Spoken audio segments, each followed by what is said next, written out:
hayotimizdagi eski shahar qismi bu bizning tariximiz. Buni avaylab saqlash burchimiz.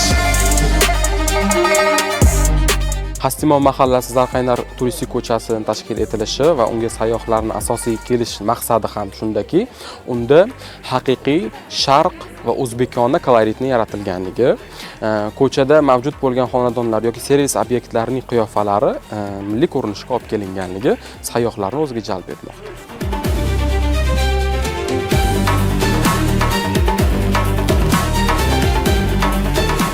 Bugungi kunda Toshkentga tashrif buyurayotgan sayyohlarning asosiy qismi milliy hunarmandchiligimiz va uni to'g'ridan-to'g'ri o'zlari ishlab chiqarishda ishtirok etish masalasiga qiziqish bildirishmoqda va ushbu ko'chada bunga imkoniyat yaratilgan, ya'ni olaylik gilam mahsulotlarini yoki so'zana mahsulotlarini shu yerning o'zida to'qish, ushlab ko'rish, yaratilish jarayonlari bilan tanishlari mumkin. Ko'chada tashrif buyurgan sayyohlar uchun restoranlar, mehmonxonalar tashkil etilgan.